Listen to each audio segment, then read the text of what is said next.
Bueno, ez da, egia zenen lau partidu gelditzen dira, egia da burua honetan daukagula, eta partidu oso garrantzitsua dela, alde batetik 12 puntu gelditzen dialako, bukatzeko, eta orduan partidu bakoitzak pisu handia dauka, eta gero arerio zuzen baten kontra jokatzen dugulako, ez? Baina, bueno, badaki gure partidu hau bukatzen danean, emaitza behin berdin da galdu irabazi edo berdin du, urrengo astean ere joan beharko garela irabaztera, eta urrengoan ere bai, eta, bueno, baina bai, partidua oso garrantzitsua. Astelehenean gertatu zen gertatuta, irabaztea litzateke kasi hiru laurden poltsikoan egitzea egoerarena. Berdinketa ez da txarra, postero utziko zenukete. Nola kudeatzen da hori? Ausardia buru hotza zer? Egia da ez diogula horri garrantzia ematen, ez? Baizik eta zer egin behar dugun hori da garrantzitsuena, ez? Partidua irabazteko. Hori landu, jakin nor daukagun aurrean, saiatu gure bertsio horik onena ematen, eta horrek hurbilduko gaitu garaipenera, ez? Baina ez dugu normalean pentsatzen emaitzan edo partidu aurretik, ez?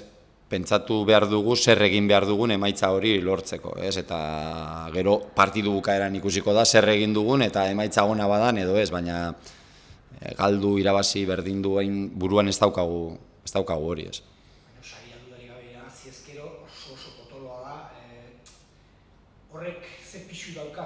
Astea prestatzeko garaian, zerbait aldatzen da, ez?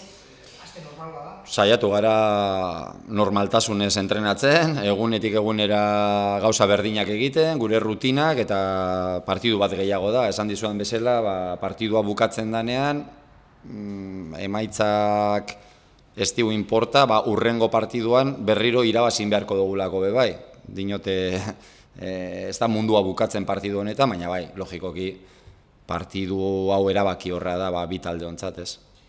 Argi dago, eurentzako, hilera bizikoa dela. Eurek bakarrik garaipenak balio direk, kasi hori izan daiteke, horrek eragina izan dezake. Bueno, nire ustez, guk justo mentalidade hori eduki behar dugu, ez? Ez dugu pentsatu behar guk 5 puntu gehiago ditugula, eta, bueno, ez badugu irabazten ez dala ezer gertatzen, ez? Horra azten zara pixkat partidua galtzen. Behar aldetik, nire ustez, nik beti pentsatzen dut, nik Europaino behar gehiago daukadala irabazteko.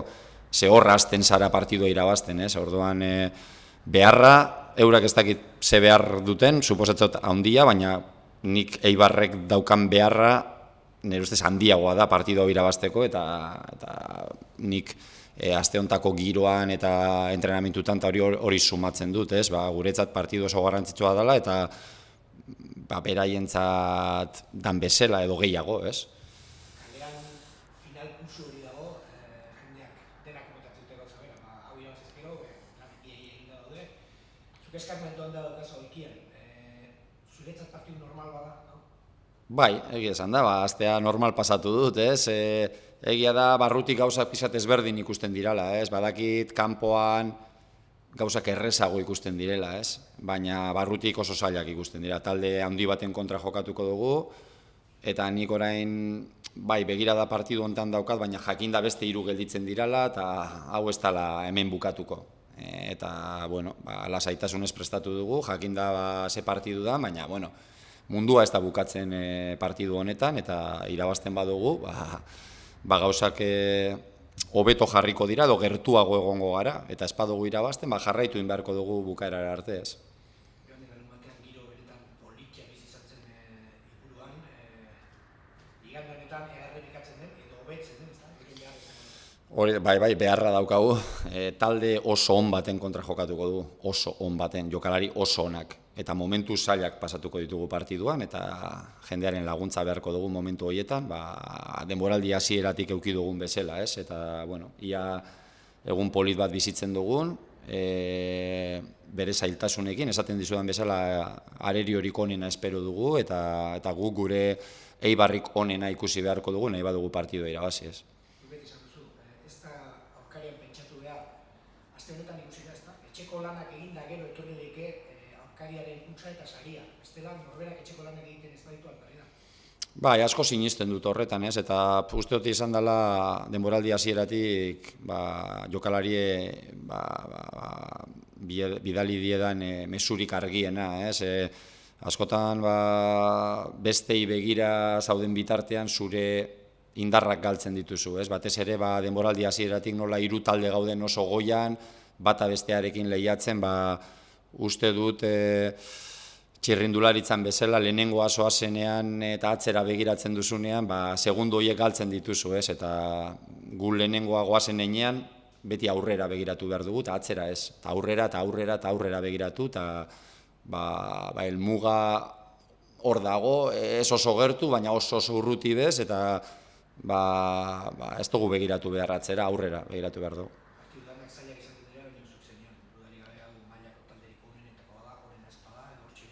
Bai.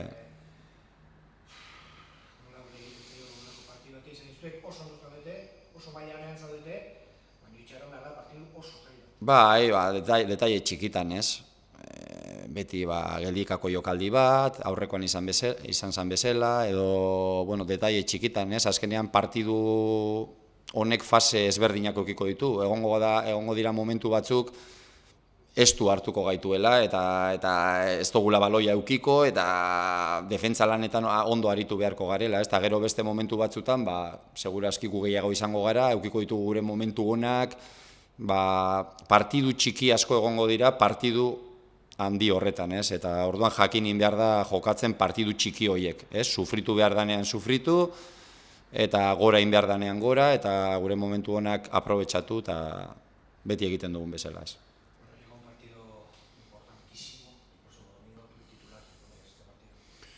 Bueno, no sé, lo que tengo claro es que pase lo que pase en este partido va a haber que seguir luego jugando, ¿no? Quedan 3 partidos más, tengo la mente puesta en este, primero porque es el más cercano, luego porque es un rival directo también y porque cada vez queda menos, ¿no?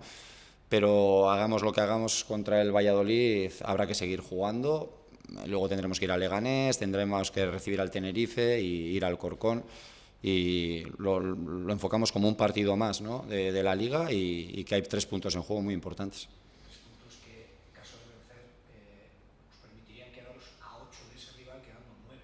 Sería prácticamente 3 cuartos de las 3 en el bolsillo con respecto a Valladolid. No soy mucho de cuentas, ya te digo que soy de letras total, no de números, y ganar, que es letras y no números, ganar, intentar seguir ganando y luego ya veremos dónde estamos en la clasificación. Primero ganar, jugamos en casa, nos va a costar mucho, fue un equipazo, el Valladolid y bueno, pues tendremos que ver un buen Eibar e intentar ganar como hacemos todos los partidos, ¿no? Pero cuentas y eso no he hecho ni una y no me gusta que los que están aquí, o sea, los de dentro hagan ninguna cuenta, porque todas las cuentas que he visto en el mundo del fútbol hacer siempre, no ha salido nunca ni una. O sea que las cuentas que haces es perder el tiempo. Lo que hay que hacer es ganar, apretar y que se vea el mejor Eibar como se está viendo últimamente y con la ayuda de la gente intentar pues superar a un rival que es de lo mejor de la categoría, ¿no?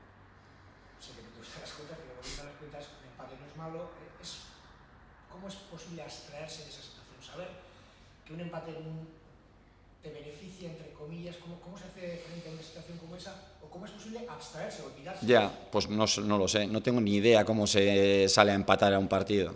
No llevo muchos años en el fútbol y nunca he salido a empatar, ni sé qué les tengo que decir a los jugadores para eso. Vamos a salir a ganar, porque nosotros somos ganadores. O sea, es imposible no salir a ganar cuando eres ganador, cuando vas siempre de cara. Y nosotros vamos de cara siempre, vamos a ganar siempre. Y ellos también, ellos son un equipo que siempre va a ganar. O sea, que nadie va a salir a empatar ni nada y intentaremos ganar, y ellos también, y que se vea un buen partido y que ganen mejor. Si la sensación es que a ellos solo les vale la victoria, ¿eso condiciona de alguna forma el partido? Pues ya a nosotros también solo nos vale la victoria. Yo creo que para mí ahí está la clave, ¿no? La necesidad que tengamos de ganar el partido, que sea la misma o mayor que la de ellos. Que ellos tienen necesidad de ganar el partido, perfecto, pero es que nosotros también tenemos necesidad de ganar. Yo no veo que nosotros tengamos menos necesidad de ganar que ellos, y ahí empieza un poco el tema. Tenemos que pensar que para nosotros se acaba el mundo en ese partido. Luego cuando acabe habrá que jugar otro, hagamos lo que hagamos, dará igual. Y luego otro, pero hemos enfocado siempre el siguiente partido como el más importante y este igual. Pero a nivel de necesidad, no sé cómo se ve desde fuera, pero yo no veo que nosotros tengamos menos necesidad que el Valladolid de ganar, no veo. Un equipo, un rival muy potente. Un equipo que tiene 4 cedidos en primera división, o sea, está en segunda y tiene creo que 3 o 4 jugadores en primera división que no jugaban cedidos. Tiene una plantilla buenísima y un equipazo, juegan muy bien, poder ofensivo terrible, variantes, tácticas, todo. Es de lo mejor que veo yo en la categoría, si no lo mejor, ¿no? Factor Ipurúa volverá a ser muy importante. El sábado pasado fue, bueno, toda la temporada lo está siendo, pero en estos momentos decisivos más aún se cabe. Sí, siempre cuando juegas este tipo de partidos, si vas a elegir, siempre prefieres jugar en casa, y en Ipurúa y con la gente, y pues perfecto. En ese aspecto no tenemos queja, ¿no? Que jugamos el partido en casa ante nuestra gente y intentar todos estar unidos porque es que lo vamos a necesitar, porque vamos a encontrar un partido jodido y un partido en el que vamos a necesitar de nuestra mejor versión, vamos a necesitar de la gente, vamos a necesitar superar momentos que ellos nos van a superar y ahí tenemos que estar todos juntos para sacar el partido. Llevas toda la temporada diciendo, marcar, adelantarse en esta categoría es importantísimo. En un partido en el que hay tanto en juego es aún más grave. Sí, cuando me preguntáis siempre las claves, siempre os digo 2, ¿no? Casi siempre las 2 primeras que me vienen a la cabeza, una siempre es ser nosotros mismos. Cuanto más se parezca mañana el Eibar al Eibar, más cerca estaremos de ganar. Hacer las cosas que llevamos haciendo toda temporada. Y luego, siempre os digo, en segunda división, ponerte por delante en el marcador es importante. No es definitivo, pero los partidos en los pequeños detalles, cuando te pones por delante, cambian. Y cuando te pones por detrás, cambian también. Entonces, también nosotros estamos preparados siempre para jugar por delante en el marcador y también hemos demostrado que estamos preparados para jugar por detrás en el marcador. Pero es verdad que en partidos tan igualados, en segunda división, el que te pones por delante ya tiene una ventaja y puede gestionar el partido de otra manera, lo cual no quiere decir que sea definitivo, pero sí que es importante, ¿no? ¿Qué se le dicen los jugadores justo antes de salir a un partido como este? Pues ¿Ser nosotros mismos? que disfruten del fútbol, porque al final están haciendo lo que les gusta y que disfruten y sobre todo que seamos leales a nosotros mismos, ¿no? Que nos salgan mejor las cosas, peor, perdamos, lo que sea, pero que nos parezcamos a nosotros mismos, ¿no? Que nos gustemos nosotros por ser nosotros mismos, por hacer lo que normalmente hacemos nosotros, ¿no? Y que seamos auténticos, ¿no? Si eres auténtico y si eres leal a ti mismo, pues si pierdes también o cuando te salen las cosas, siempre quedas más tranquilo, ¿no?